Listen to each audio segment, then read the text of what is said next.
Hey, I think a lot of people have a bit of a problem with dealing with emotions, and I just thought I'd try to show you how I deal with my emotions.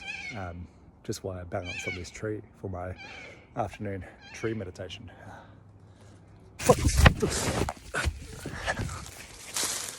So I think the best way to explain it is with a hot dog.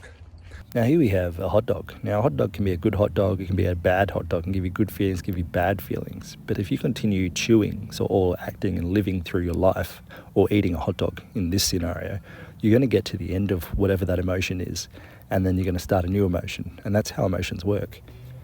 I think the key to it is not hooking onto them. So a lot of people, including myself, when we get a sad emotion, we freak out a little bit.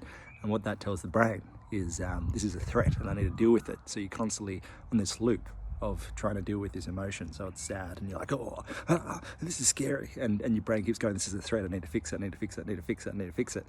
And what happens is you go into this loop and then you start fixing the sad emotion, right? And every time you fix it, you get a little achievement part in your brain, so you get a bit of dopamine. And what happens is your brain gets used to that dopamine. It's like, I got some dopamine, so it gives you some more negativity, and then it just keeps in this loop. So the best way to get rid of that loop and get back into the positive loop, or the neutral loop, is where you want to be, is treat both happiness and sadness with the exact same circle.